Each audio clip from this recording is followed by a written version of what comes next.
There should always be somebody in your life that you can turn to no matter what. Someone that will be there to lend an ear, to give you guidance or show support. And sometimes it's doing a favor, either you for them or them for you.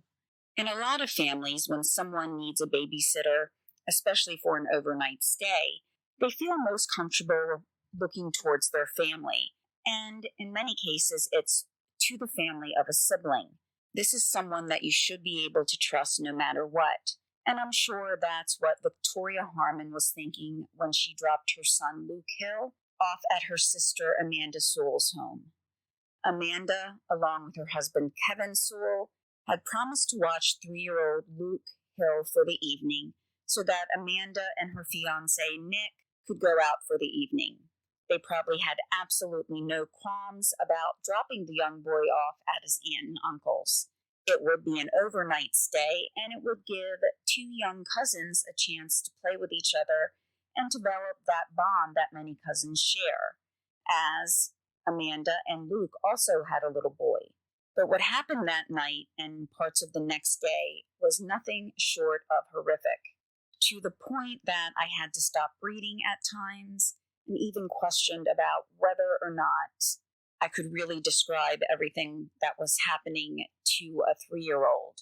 While reading some of the injuries, it did bring to mind a case I did earlier with Justin Corbett being an airman at Dover Air Force Base who was accused of abuse and the murder of Evan Dudley.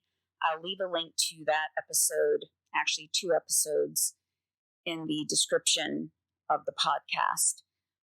I actually did a collaboration with Brad from Killin' Hidden Missin' podcast, and he actually was an attorney who worked on military bases at points in his career, so he really was able to lend a lot to understand why things are done a certain way.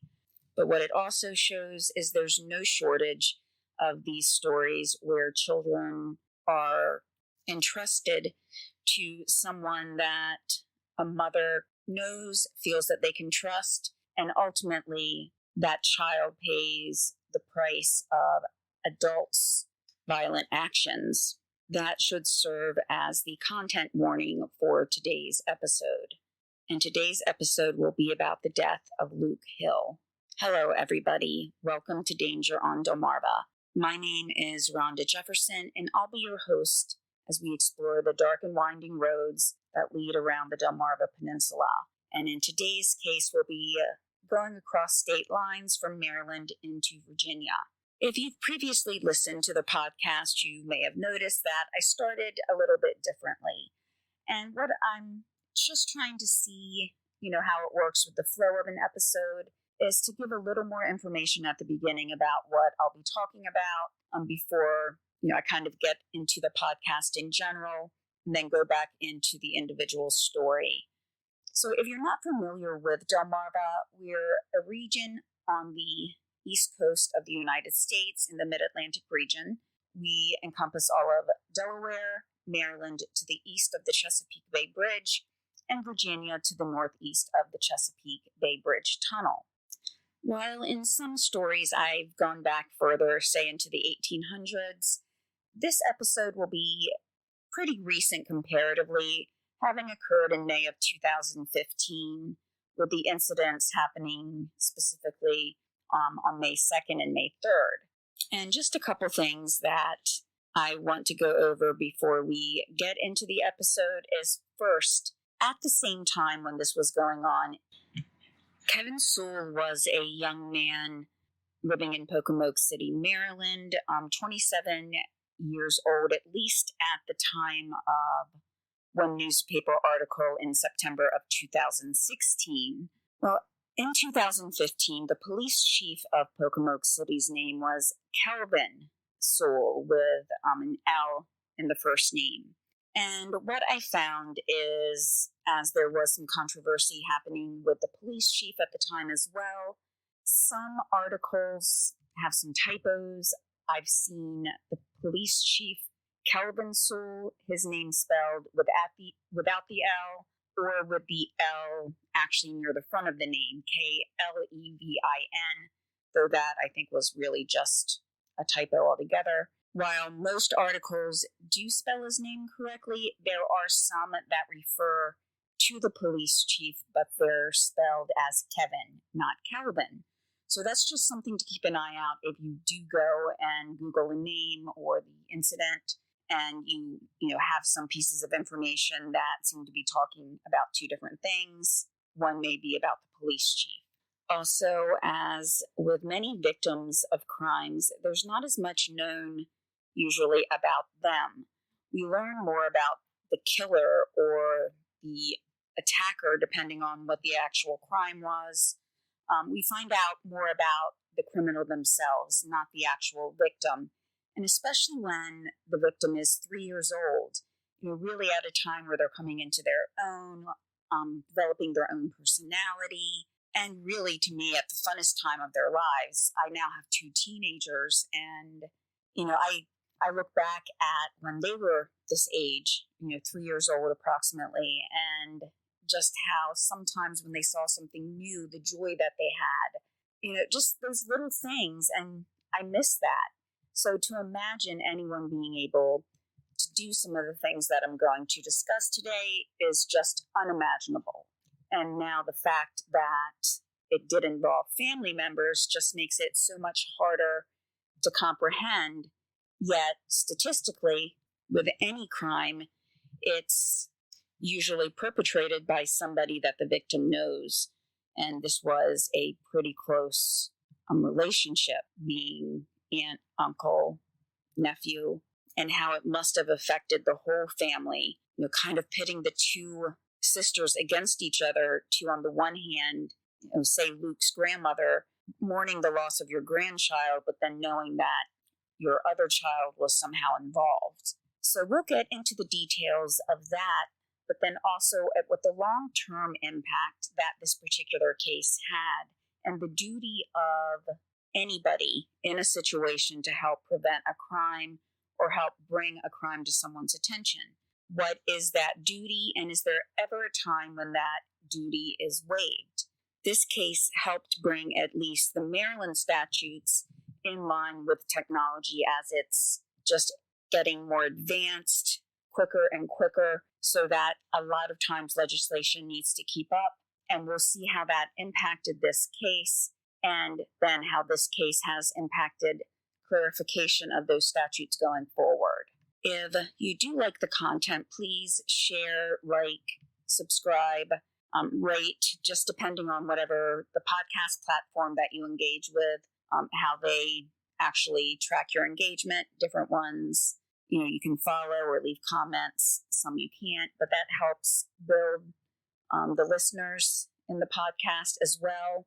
All of the sources that I used for today's story will be linked in the description of the episode.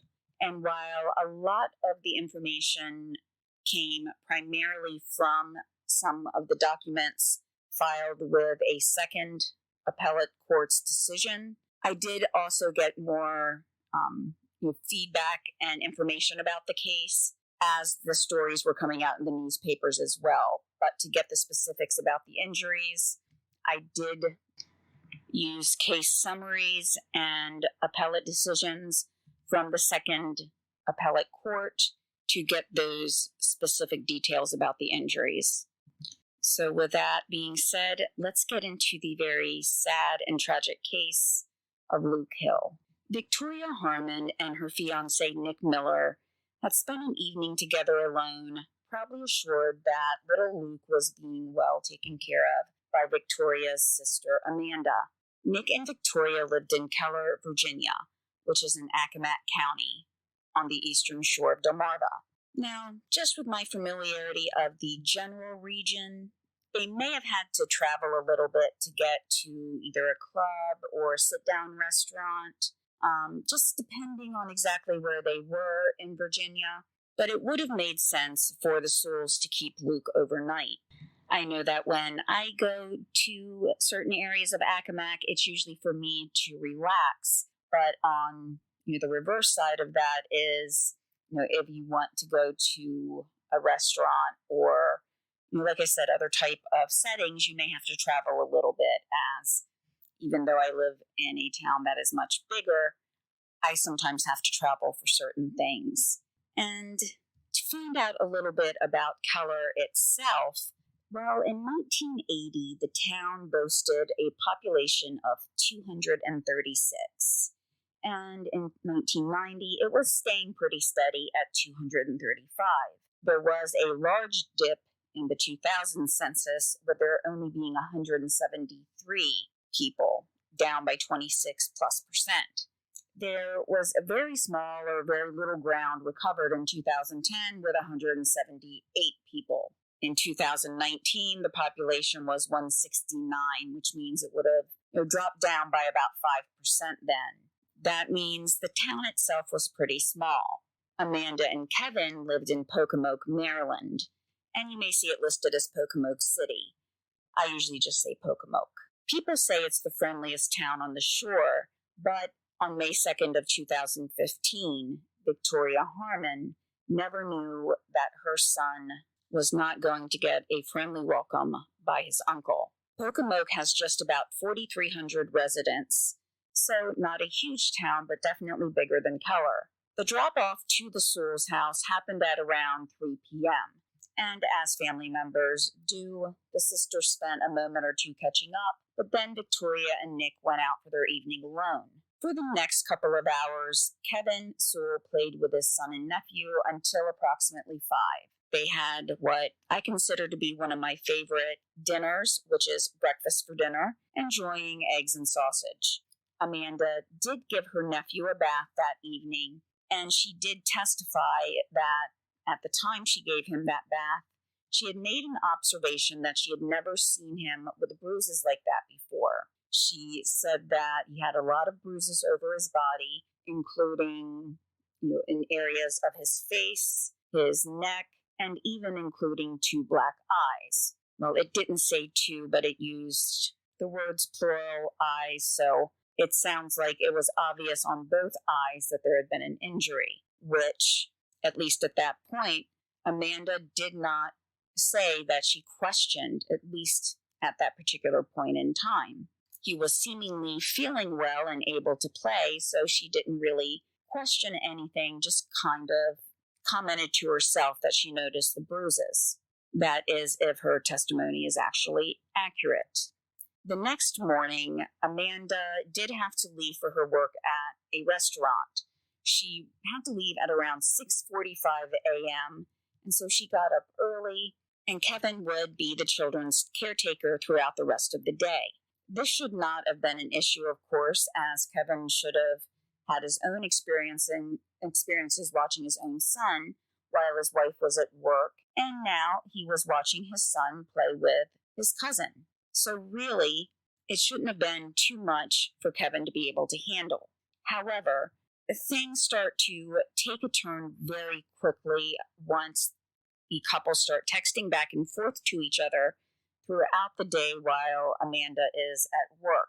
Now, I've tried to record this part 4 or 5 times because I want to make sure that the details that are important are seen, but also, or heard, I should say, but also not to be redundant in saying the time of each text message.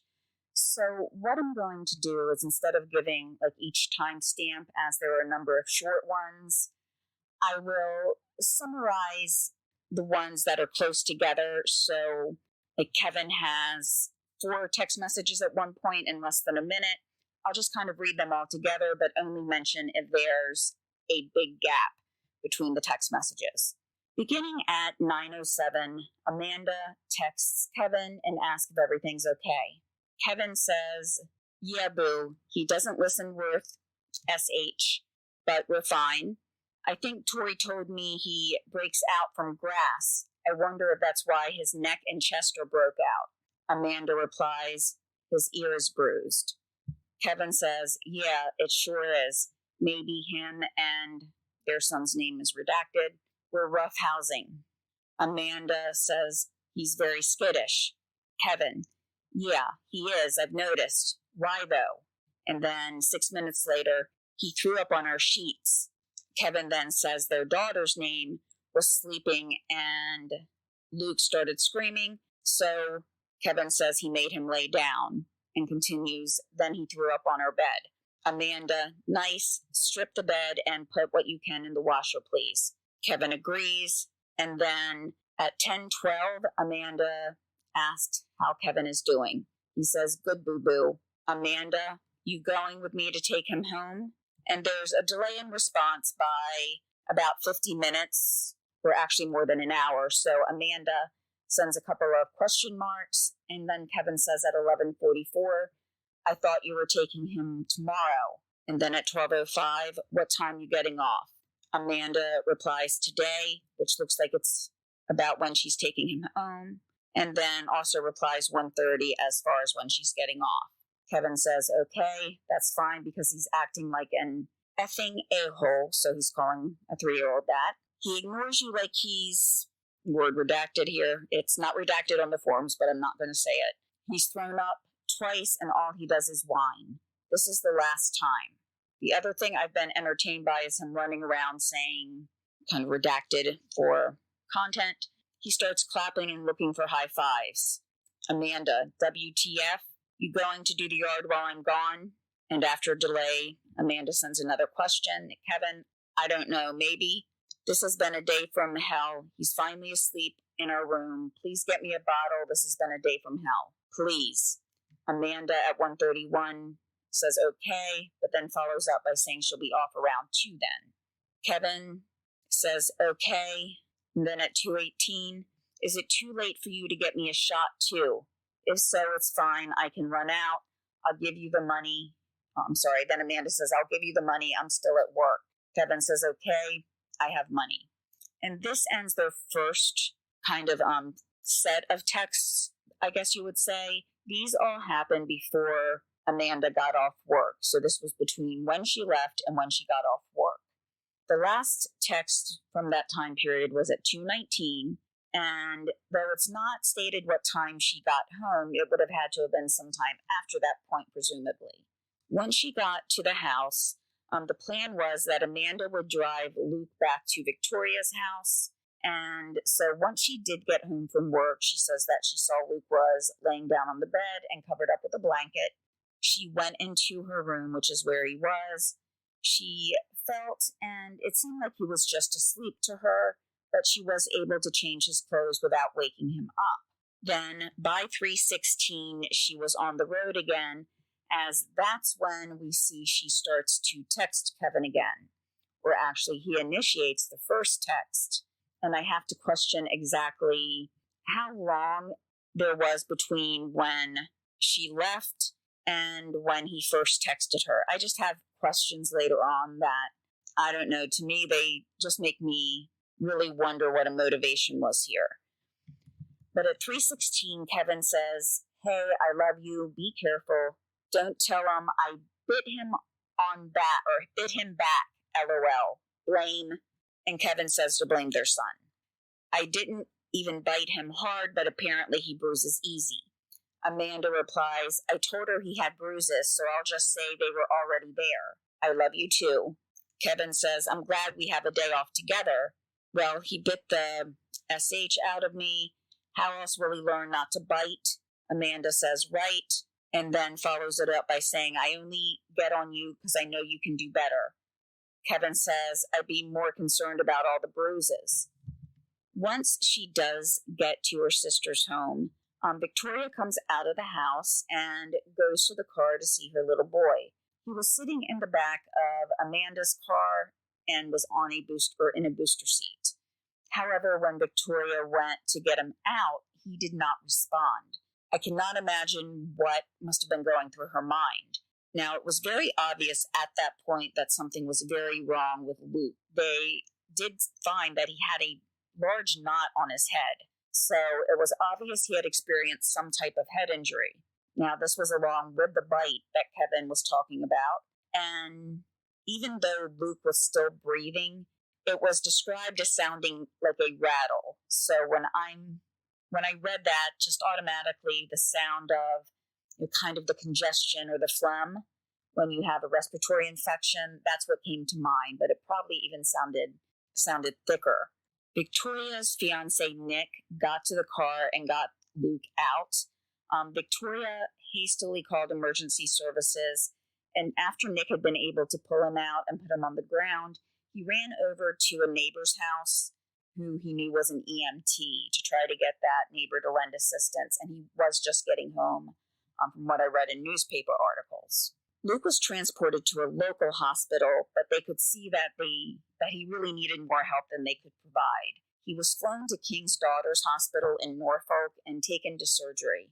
However, after Victoria dropped Luke off to her sister's house, she didn't know at that time that she'd never hear her little boy's voice again. He didn't wake up after surgery, and he died on May 5th. Given the extent of the injuries and the time frame that the Sewells had custody of Luke, police decided to arrest Kevin Sewell. He faced 4 charges, which included first-degree murder, second-degree murder, first-degree child abuse, and neglect of a minor.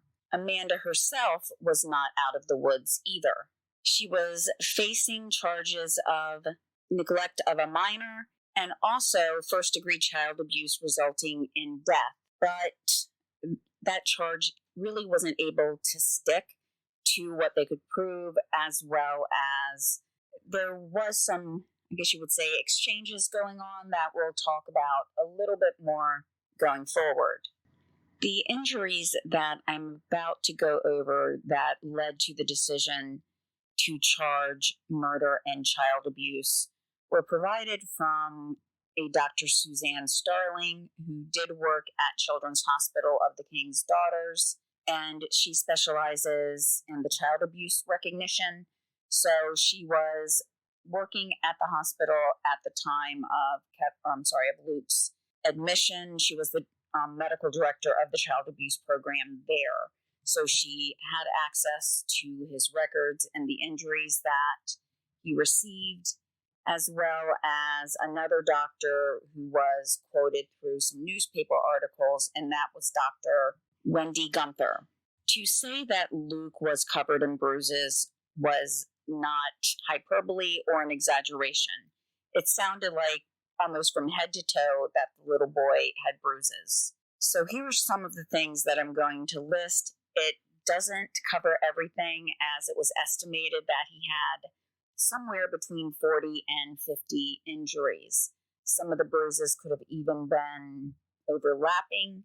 However, it wasn't really clear as to whether or not the bruises were in different stages of healing or if they all looked like they had been received at the same time. To me at least, that's very important, but I wasn't able to find anything like that in the appellate document that I had. But these are some of his injuries. There was a large bruise on his abdomen. There were bruises on both hips, legs, arms, and under both armpits. Now, most of this information right here is going to be about the left side of his body and his face right now. There was a bruise that began on his forehead that led into the hairline. So visibly, you could only see part of the bruise, but it actually extended under the hair where you couldn't see it. There was a cut underneath of his left eye, bruising on the front left cheek, bruising around the jawbone, and within the ear itself. Moving on to the right side of his face, they were very similar. There were bruises that were all around the hairline as well on the right side. A bruise in front of his ear, so like between his ear and his jawbone, bruising inside the ear, and there were just bruises everywhere around the chin and the neck. So basically, everything that you could see, this poor little child had a bruise, as well as not only the one bite mark that Kevin said he had made, there were at least 2 others.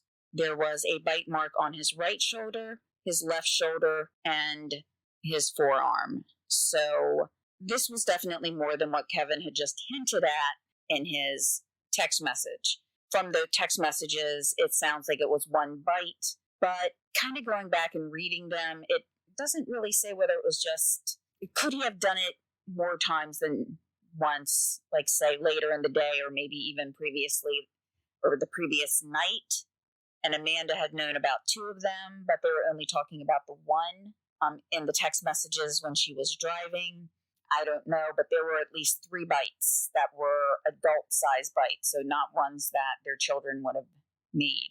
And now for anybody who might think that, well, it could have been an accident. They could have got carried away. There is no way that Kevin or Amanda could look anybody in the face and say that this was just roughhousing. The doctor also went on to describe that the skin from the base of poor Luke's penis to the tip was removed. So again, no matter what Kevin tried to say or what Amanda tried to say about roughhousing or accidents or anything like that, that was not an accident.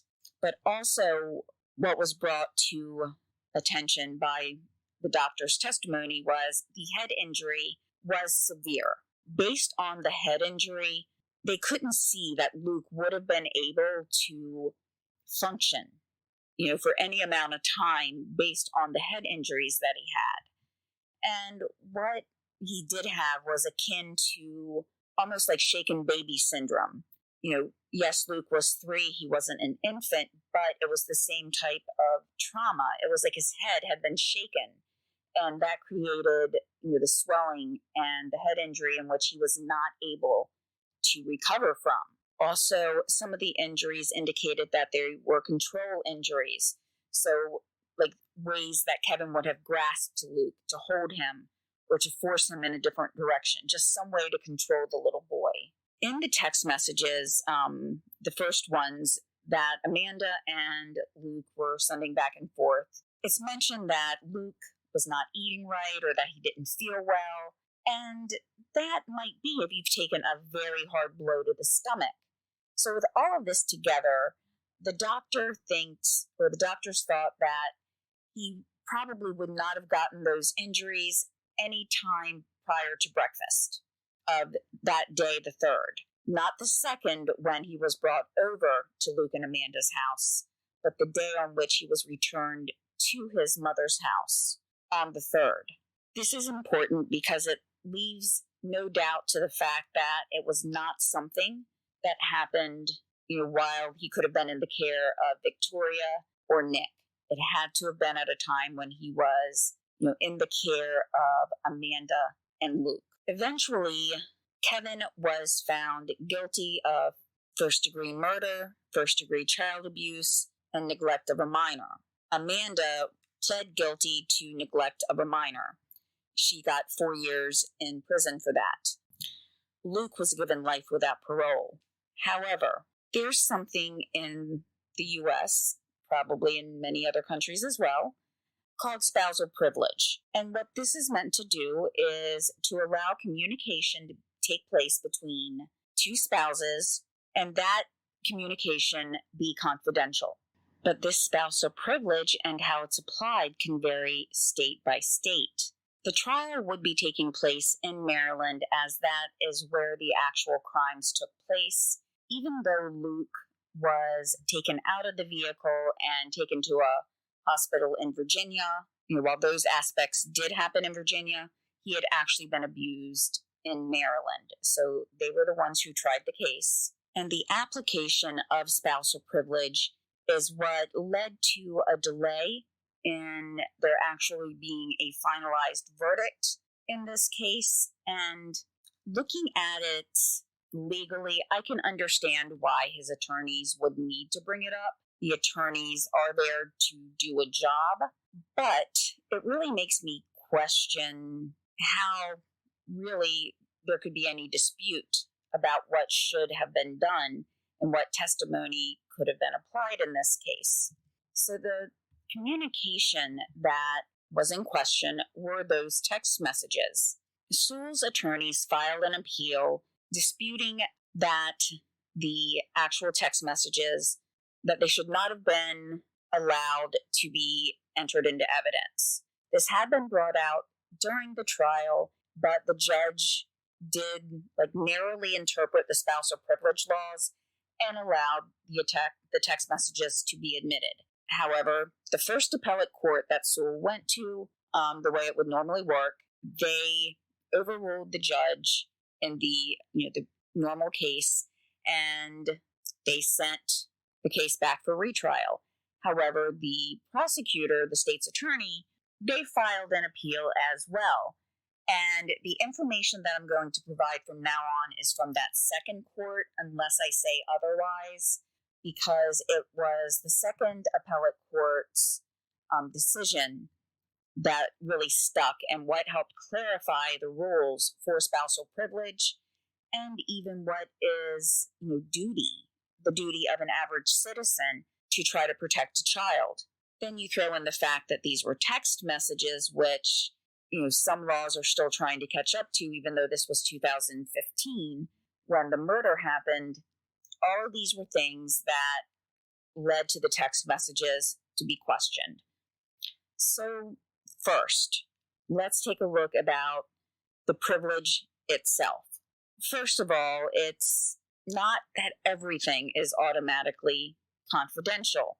It's supposed to create, quote, harmony, which is what I read a couple of times, the word harmony, within the marriage. So, there's something you need to get off your chest, I guess.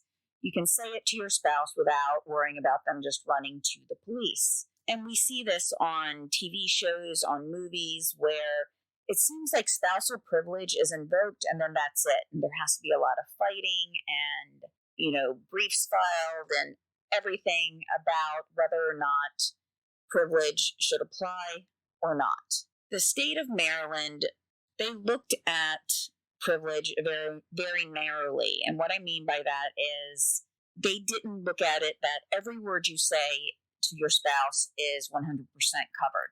There has to almost be this expectation of privacy. And that I can understand why there can be some questions there. Do you have to say then in front of everything that you don't want your spouse to go to the police about? Don't say this to anybody, or this is privileged. Nobody thinks to do that. But still, the court looks at the privileged communication or potentially privileged communication and tries to look at it and ask, is this actually covered under privilege? Another aspect of this case was it involved injury to another person, and especially a person who could not act on his or her own. This was a 3-year-old. They couldn't get in a car and drive away. They didn't have a job where they didn't need the support of another person. Even in those cases, it's hard to get away from an abusive relationship. But when you're talking to about a 3-year-old, they have no way of defending themselves. So if a spouse fears or has reason to believe that their spouse is committing any type of child abuse or elder abuse or any type of crime, should that be covered under spousal privilege? So that was another question. And then finally is there an expectation when it comes to texts compared to other types of communication between spouses? And these things kind of went into the second appellate court's decision when it comes to whether or not Luke Sewell would be able to, keep his appeal, the win that he had gotten in that first appellate court, or if the second appellate court was going to rule in the state's favor. And I will let you know here too, I had 4 pages of all these specific notes and texts and how things were applied. And it really became very mundane, saying the same thing over and over again, given different examples. So I have kind of paraphrased, some of the reasoning behind decisions in the past in this court as they were making this decision. And one of the decisions in the past goes all the way back to 2004. So that kind of tells you how long it was taking for things to catch up with, statutes, laws, and how fast technology was changing. But in 2004, there was a decision about spousal privilege and an answering machine. In that year, there was a case involving a man who was abusing his stepdaughter. Once the child's mother, so his wife, became aware of that, she left. She had the answering machine, which her then husband, soon to be ex-husband, had called and left messages on. Now, he admitted in some ways on that answering machine by apologizing. He pretty much admitted that he abused his stepdaughter through the wording of some of the messages. And those messages could be heard by anybody. This was not voicemail where only you can hear it on your phone. This was an actual answering machine where when they played it, whoever came in could see it was beeping, they pushed the play button, and anybody in the home could have heard it.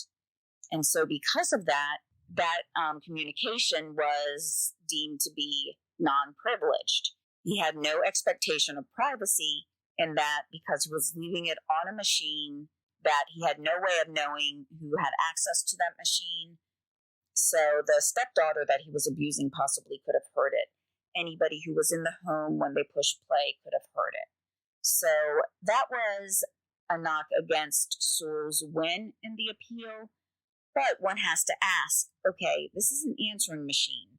What about text messages?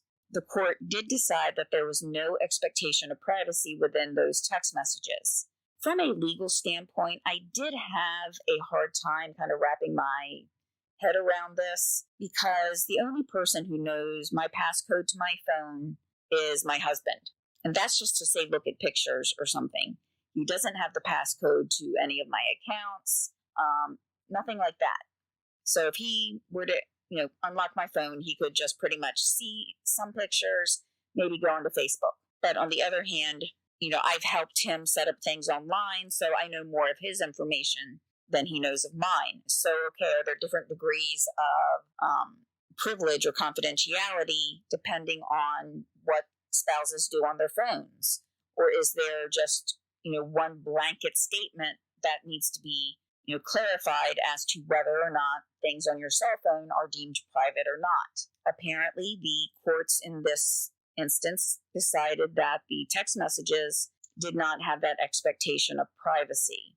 So I've tried to get into probably their thought process and wondered, were they thinking about if you, showed somebody something on your phone, showed them a video of your kids playing or, your pet doing something funny. By showing them that, does that mean you're giving up all confidentiality? Is that what that means? Or were they saying that the fact that third-party companies such as your cell phone carrier, or if you're using a Wi-Fi connection, that possibly the Wi-Fi provider could have access to that information? That is a little iffy to me, but no matter what, the fact that there's mandatory reporting in states in regards to things such as child abuse and who has the duty to report that child abuse, that can negate whatever privilege there is. So even if I do have some questions about whether or not you would expect text messages to be private, I think they should be. There's no question in my mind that if you suspect that there's abuse, that has to be submitted. And it's not easy, and I've been there.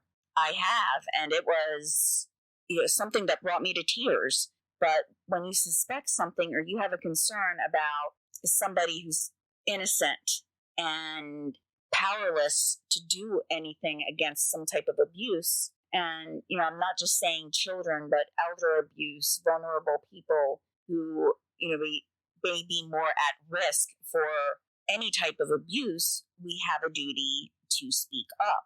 I did work in an industry where there was other types of abuse potentially towards vulnerable adults. And going to say in some ways how old I am here, but at the time when I was kind of starting out in the industry, there were no laws to help protect against that. And there were actually more laws that, like in this case, kind of had to catch up with things that were happening, globally in terms of technology, changing, social norms. And I would go with concerns, to the appropriate people, and there was nothing that could be done because there were no laws at that time. That's been 20 or more years ago, probably, if not more. And now those laws are in place. so that it's not trying to get around laws or regulations to do what's right. And it's cases like these that bring forward these lapses or these loopholes, things that need to be closed in statutes and regulations and laws, so that nobody tries to use them again in the future to get away with a horrific crime here. So what was decided by the appellate court is what I'm going to call is the good outweighs the bad. And this is kind of a simplistic view of it, is I'm sure there's some things that are very nuanced, but in terms of having a child that is covered in bruises, at a very minimum, there was a duty for her to seek care for her nephew, even if she didn't know that his injuries were as bad as they were. Once she saw him and saw how limp I'm sure he must have been while she was changing his clothes or getting him in the booster seat, that she should have sought care. The drive from, Pocomoke to Virginia and then waiting to get him to a local hospital, that was precious time that he may not have had. There's something that has been bugging me about the text messages. Now, we're kind of looking at this in that Luke did not want those text messages admitted, but I wonder if they sent them on purpose. Now, this is my theory. I have to be clear that this is not something that, at least that I saw officially discussed in anything, but I wonder if they were almost trying to make an alibi. If they were sending the first set of text messages talking about, there was a bruise and he's acting skittish, things like that, to make it seem like he was already injured and hurt severely when he got to the house. And, to explain away the fact that he had a bite mark on him, they had that second text message exchange to, try to build up this notion that it wasn't them. But, yes, he lost his patience once when Luke was biting him and bit him back. But no, the rest of it was there before. And the fact that they're discussing, though, that their child had done it, or that they could blame their child, it almost feels like these text messages were meant to be out there on purpose for someone to be able to see them, to give them almost an alibi. And then once their attorney saw these messages, they fought to keep them out because they realized, okay, these would be, much more damaging than, if they had not sent any text messages at all. So that's just kind of my thought or my theory. If you have any thoughts on that, leave a comment. But I really, really think that's probably something that crossed their minds, because there was just too much detail in some of the things they were saying in the text messages. And more importantly, for the time frame here, there was about 4 or 5 minutes worth of text once she got on the road where Kevin just out of the blue says, "Hey, I love you, be careful." Normally, I would say that to my spouse before they leave so that they're not trying to check messages while they're driving. That's my thought. First thing that popped out of my mind on the second set of texts. But altogether, as both sets, they just seem kind of contrived to me. So by the time this went to the highest courts in 2019, I think common sense was prevailing in that the court verified that it was the responsibility to report suspected abuse, even if the suspected abuser has invoked confidentiality. Also, Kevin should have realized that if he is sending a message to his wife about a child being injured, he should reasonably expect that she might, go to authorities, or even if she just mentions to someone at work, saying that she just got a message from her husband and he's really impatient with, their nephew, that the nephew has bruises and is biting, and Kevin just, bit him back. I can see, honestly, I could see Amanda saying that. I don't know her, I've never met her, but just if the text messages really do reflect what they feel, I can almost see her saying that to someone and not really thinking about her responsibility as an aunt, as the child's mother's sister, to report the fact that her husband is injuring a child. And they have at least the one child together. I saw that a son and daughter was both mentioned. even though names weren't given, just son or daughter. But even though it's not her child, she still should realize that if he has the capability to hurt any child, just as a mother, he could hurt their children too. And I know I couldn't watch my nephew being injured by someone, no matter what I felt about that person. Whether or not it was, a family member, a friend, even my own spouse, which, I don't think he'd ever do anything like that, or I wouldn't have married him.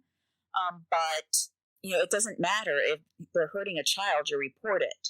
And it would have been difficult. I do understand she couldn't raise 2 children on her own, but at the same time, do you want to take the risk that your spouse is going to harm them or any other child? But thankfully, the courts did rule that the original verdict should stand.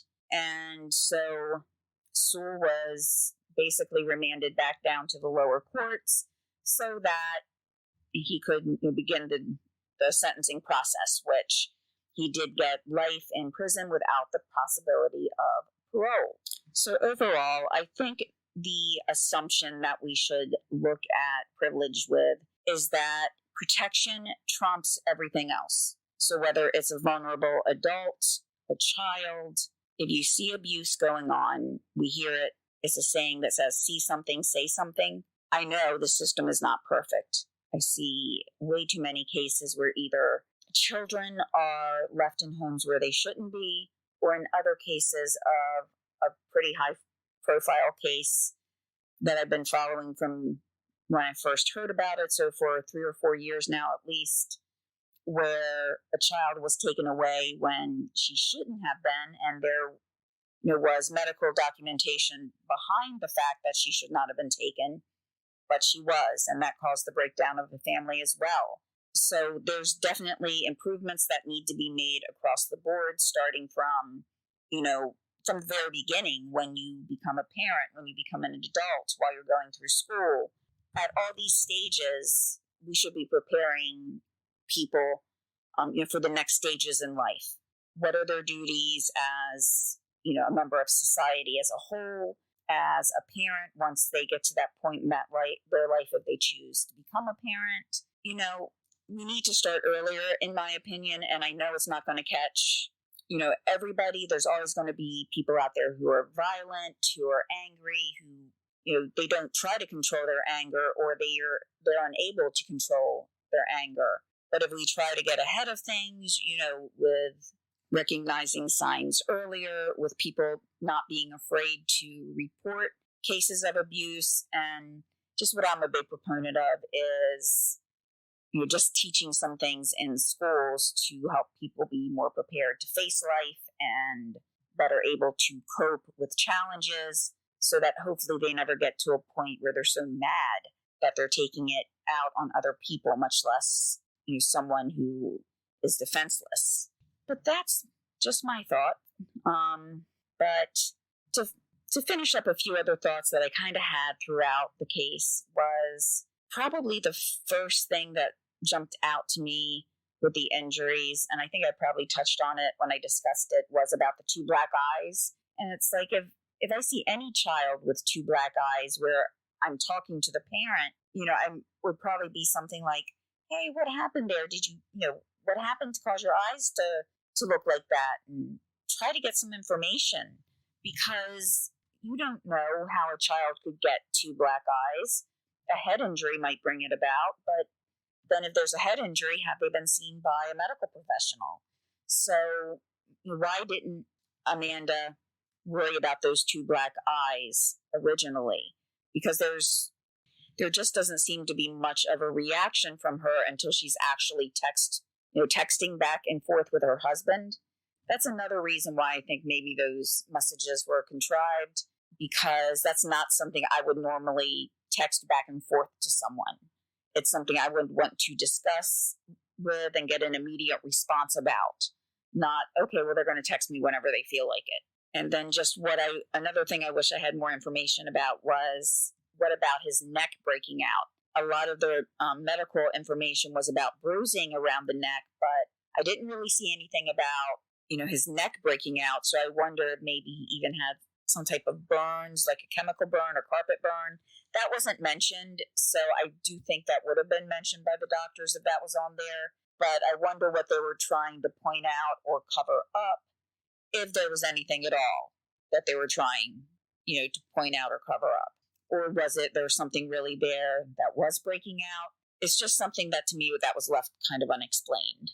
But if you do have any ideas or comments, please feel free to comment on, the episode or on YouTube if you watch it there.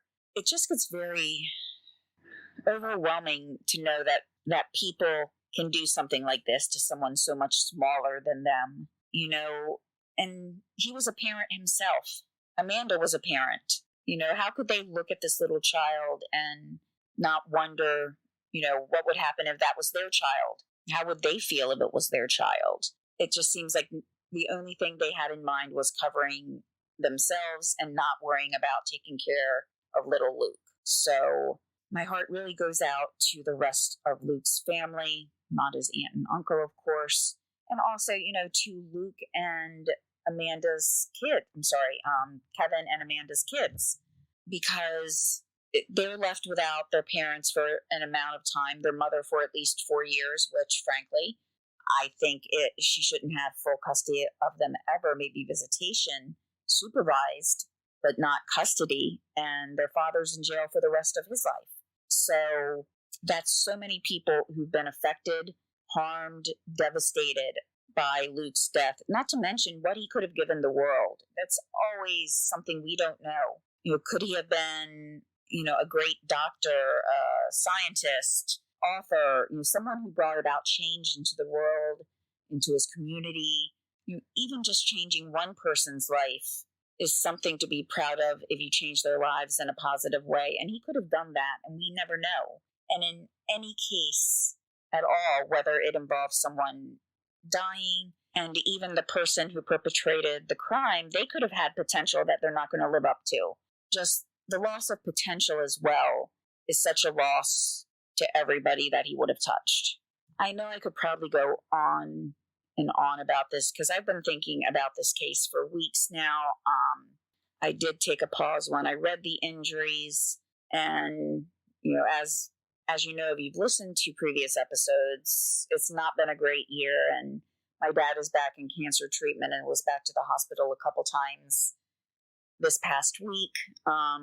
And I see, and I think we all see how precious life is, and to see it so needlessly taken away, it just can be very overwhelming. So I hope everybody can just take some time to remember Luke, his cousins, his family, and what they're going through, not only during holidays or birthdays, anniversaries, but what they go through every day without having him in their lives. Just, my thoughts go out to them, and I know that things will never be completely better. I know there's no such thing as complete closure, especially when there's another family member involved. But I hope now the statutes and laws have been made clearer so that people feel more comfortable and ready to come forward and report these types of cases. All right. Thank you so much for taking the time to listen today. I will get one more episode out before the end of the year, but like I was just saying, with some of the things going on, I can't guarantee an exact date, so I don't want to say that, but I will get at least the one more out before the end of the year, and I hope everyone has a nice rest of 2023. Bye.